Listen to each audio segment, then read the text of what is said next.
Ask and you shall receive. Lifan 250, service and clutch rebuild.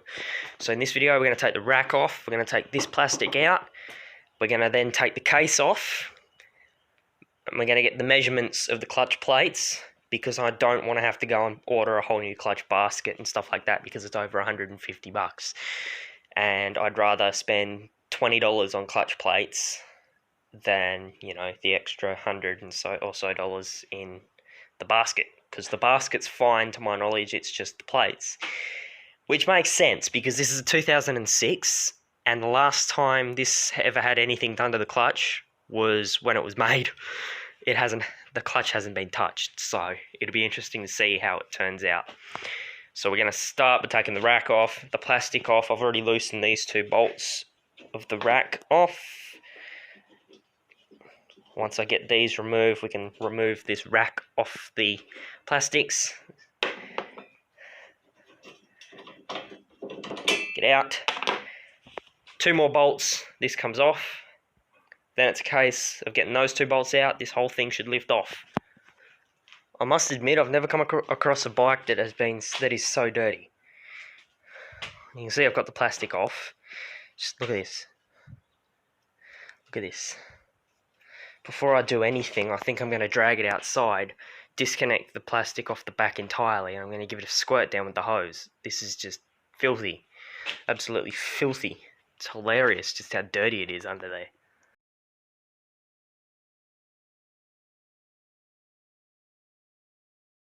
Okay, so I will admit I have left you in the dark a little.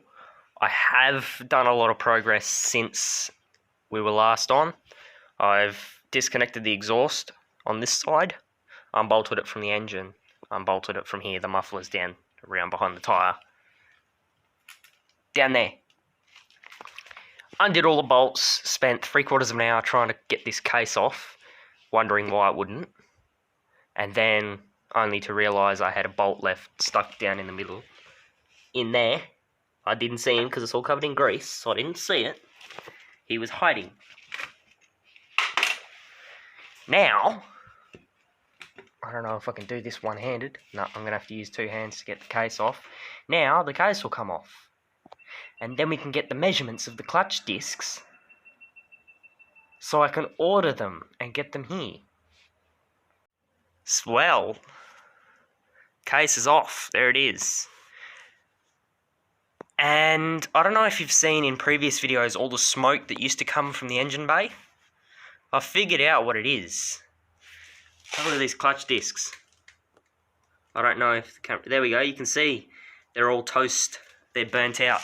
And that's because, they were so worn down that you'd have to really rev the engine just to get this to move properly, because the clutch discs were so worn down. So I'm actually going to remove these 4 bolts, take this out, take the springs off, remove this cover.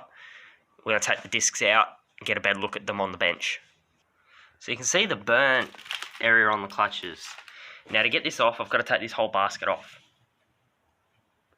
and which means taking this nut off. So I basically had to jam a screwdriver in the sprocket so the sprocket wouldn't move, because there's no chain at the moment, because the chain's up on the basket. And then I had to get a screwdriver and a hammer and knock this nut loose, which then I can unscrew, have it fall off, okay, and go in my container of bits, and then this whole thing should come off. Give it a bit of a wiggle and it should come off. There you go, there's our clutch pack. The basket's still on there, which is good. So now we're going to take this clutch basket, or these clutch pads, up to the bench, get a closer look at them, and go from there. Right, so I don't actually have access to the workbench. The workbench is covered in crap. So anyway, you've got 1 disc, 2 disc, 3 disc, 4 disc, 5 and 6, with a steel plate in between each of them.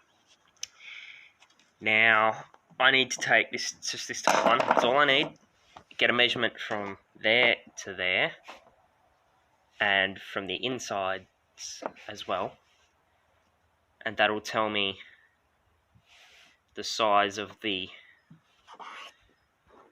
plates that I need, and then I can go onto the eBay listing I'll order these steel plates with it as well, not just the clutch discs, and then we'll come back in the next episode and we'll refit it, put it all back together, and then go give it a test.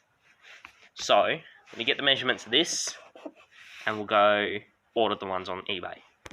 Measurements are 120 to the outside, 90mm on the inside. So with that being said, let's order them.